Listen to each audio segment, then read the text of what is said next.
Hey guys, what's up? Back with another video. Today we have another WWE pay-per-view review, as today we go back to the year that was 2011 and the Royal Rumble 2011. The first ever 40-man and the only 40-man Royal Rumble. They say it's the biggest Royal Rumble match in history. That was until 2018 when they did the 50-man Royal Rumble. But we're not talking about the 50-man Royal Rumble. I've already talked about that in a previous video. So today we are talking about the Royal Rumble from 2011, from January of the year 2011. Let's get underway, shall we? We have a record-breaking 4 matches to talk about. So let's kick this one off, shall we? First off, we kicked off the night with the World Heavyweight Championship on the line, as the World Heavyweight Champion at the time, the Rated R Superstar, Edge, defended his World Heavyweight Championship against the #1 contender, Dolph Ziggler. Edge versus Ziggler. This is pretty cool. Good opener. The stipulation of the match was that if Edge used the spear, he would lose the title basically. And so yeah, a lot of things going up against the Rated R Superstar, as well as having the annoying voice of Vicky Guerrero at ringside, who is the acting general manager at this point, because the real general manager of SmackDown was taken out in Teddy Long, holla holla. He was taken out with a very serious head trauma in storyline. So yeah, Vicky Guerrero was the acting general manager, and she put her storyline boyfriend Dolph Ziggler in the World Heavyweight Championship match against Edge here. Very interesting to see. It was very interesting to see Edge be on the other side of Vicky Guerrero's power, because like when I think of Edge and Vicky Guerrero, I always think of their 2007-2008 run when they were running things on SmackDown as the power couple on SmackDown. So it was very weird to see Edge as the babyface in this occasion. And it was a good match, very solid opener, and that's probably where the positivity dies, especially for a bit anyway. Especially considering so yeah, the good match. Edge would get the win. Very cheekily, Edge would get the win with using the actual spear, when the referee was down, and of course Vicky Guerrero was down too after she got attacked by Kelly. So yeah, Edge would win very sneakily. I love that, the heel getting their comeuppance, and Edge retaining the World Heavyweight Championship, who had the odds stacked against him. So Edge would retain. Good stuff right there. We move on to the next matchup. This is where the positivity dies. We have the WWE Championship on the line. We have the WWE Champion, The Miz, defending the championship against the former champion, Randy Orton. Here we go. It wasn't so much the match itself that annoyed me. It was the horny person at commentary that was getting very horny over this fucking match and non-stop gasbagging and nagging. Ugh. And I'm not on about Jerry Lawler for once. You know, he's usually the horny one when it comes to the wrestling women. But on this occasion, it was Michael Cole getting her horny and erotic over The Miz. And in fucking hell have I not missed this. I almost quit. That's how bad it was. I don't know if it's the mood I'm in today or whatever it is, but it's like Michael Cole's commentary, especially during this match, and anytime Miz was involved, really got to me today. I don't know. Maybe it's the mood I'm in today. Maybe I don't know what it is, but yeah, it really got to me, and it just made this match very unbearable. And it was an okay match for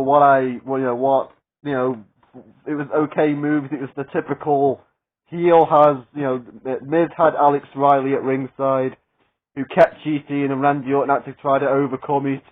And then at the end, I liked the ending, where, one, because it ended and I didn't have to hear Michael Cole have an orgasm over The Miz.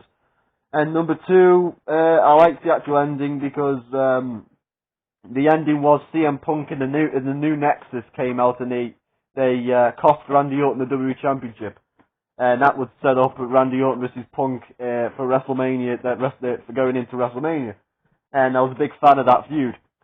Yes, so that was a big thumbs up, but for the rest of it can fuck off, and Michael Cole,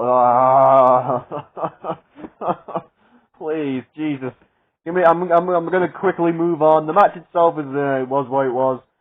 Anyway, let's move on. I've had enough. Miz retains. Let's move on. Next match, we have a fatal 4-way for the Divas Championship. We had Natalya defending the Divas Championship against Layla and Michelle McCool and Eve Torres. This was supposed to be, originally it was booked as a 2-on-1 handicap match for the Divas title, a rematch from Survivor Series, because at Survivor Series in 2010, Natalya beat Layla and Michelle McCool in a handicap match to become the Divas champion. So Layla and Michelle McCool, who were the co-champions going into Survivor Series in 2010, they wanted their rematch in a chance to become the co-champions again. But the Raw Anonymous General Manager, that's another thing I don't miss, made it a fatal 4-way with Eve Torres. And I was looking in the audience to see, I was looking at some of the faces of the people in the audience, and they seemed a bit disappointed when Eve Torres came out. I think maybe they were expecting like a debuting diva or something, like a debuting wrestler or something, like maybe like an Awesome Kong to WWE at that point. But yeah, they were kind of disappointed when Eve Torres came out, and for the rest of the match they were kind of quiet, and it wasn't really that much of a match. It was just there. It felt like time filler. It was really a nothing match. I guess you couldn't really have 3 matches on the Royal Rumble. But it was what it was. No disrespect to any of the women involved, but it did nothing. It did nothing for me. And I was already in a very depressing mood after that last match, so yeah, it was what it was. It was what it was, and Eve Torres would win very controversially, which I don't even understand why it was controversial in the first place, because it didn't lead to anything. So basically, Eve pins Layla with the moonsault, but as the referee is counting the pin, on the other side of the ring, behind the referee's back, Michelle McCool is pinning Natalya at the same time. So there's a bit of controversy of like, oh, Michelle McCool had a right to become the champion there too, but the referee didn't see it. I was like, I get it if it would have led to something, but it didn't lead to anything. So, Anyhow, let's move on to the next match, which is the 40-man Royal Rumble itself. This was okay. That's the best thing I can say about it. This was okay. It was a match that had a potential to be something really good, and with 40 men and an extra 10 men involved, you could have had like more surprises and more like shocks and twists and turns. But instead, we got a couple of surprises like Booker T and Kevin Nash, and a very some pointless entrants like Yoshitatsu and Chavo Guerrero and probably there's Tyler Rex, just to throw a couple of names out there, and Hornswoggle. It's like, I get the reason why Hornswoggle was in there for a little bit of ha-ha, jokey, but it wasn't. I had more problems with this one, the 40-man Royal Rumble match, than I actually did with the 50-man one in 2018. Because in 2018 one, the 2018 one, it was in Saudi Arabia and there was not really nothing on the line, so it was just a match for the sake of it being a match. Where this was for a title opportunity at WrestleMania. So it's like, the Royal Rumble is like the most important match one of the most important matches of the year. So yeah, it was just one of those weird things. There was a lot of missed opportunities as well, where I sat there and went like, wait, and I thought to myself, wait, if that person was in the Royal Rumble, why couldn't they have interacted with this person? Or, you know what I mean? Like, so there's two things, mainly to do with the Nexus and CM Punk. The new Nexus, sorry.